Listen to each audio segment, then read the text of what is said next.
Fillon frika e Atit në zemrat tona, është fillimi i urtësisë. Fillon të kemi një kuptueshmëri masandaj të mirë për të zbatuar urdhrimet e Tij. Psalmi 111:10 thotë.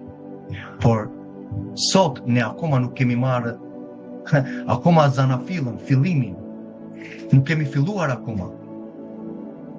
Ne refuzojmë urdhrimet e Atit dhe mendojmë se unë besoj. Pyeti të tjerët, pyeti besimet të tjera, katolik, ortodoks apo çdo denominacion që shikon sot nga njeriu. Pyeti, besojnë? Po, besojnë. Çfarë mbajnë? Vlla, Ati po flet.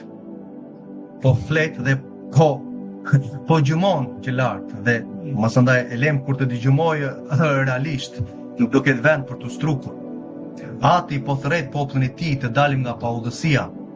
Kjo ishte fryma që profetizoi para 4 javësh nëpërmjet meje. Konfirmovi një fjalë që kishte thënë para 2 vjetësh. Thritë popullin tim të dali nga Babilonia, nga paudhësia. Babilonia çfarë është? Festat pagane. Viti i ri, ditëlindjet, Shën Valentini, Pashka katolike, masandaj dita e verës, çfarë kemi?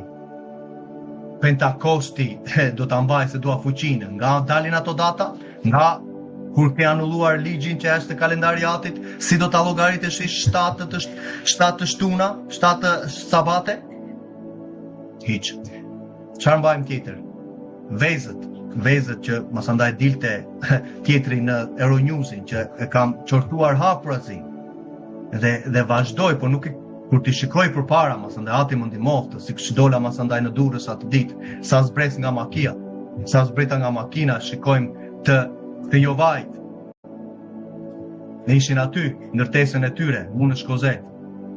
Dhe si në ditët e apostullit të Pjetrit, që u mbush me frymë, dhe masandaj foli kundra çdo paudhësie që kanë njollosur emrin e Atit. Dhe kur dola nga makina, i thirra në pendim, ju thash që keni shkelur beslidhen e gjakut të Mesias dhe e beni Mesian, e beni Krishtin, e beni ishte një arkangjëlli Mikaeli. Dhe thash po mbani peng me çdo mësime të rreme popullin, me doktrinat tuaja demonike, duhet të pendoheni, sepse gjykimi po vjen, thash. Po do jetë vonë atë ditë. Asnjëri nuk foli. Dhe më vinte keq për atë vëllain e vogël, për atë ishte një djalë i vogël, ishte 16 vjeç. Dhe më pa dhe kuptovi që diçka nuk po shkonte. Dhe unë lutem Atit që të punojë dhe të rikujtoj fryma ato fjalë në emër të Jashuas.